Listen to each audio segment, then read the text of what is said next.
কথা সুখে আলাপন, হেন কালে বিনা নিয়ে আসি মুনিবর, নারায়ণের সাক্ষাতে কহিল বিস্তর।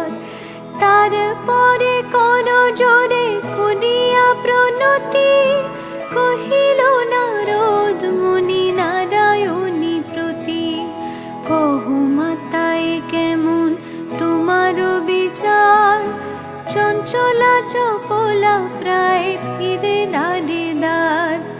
পলকের তরে তব নাহি কোন স্থিতি, মর্তবাসী সদা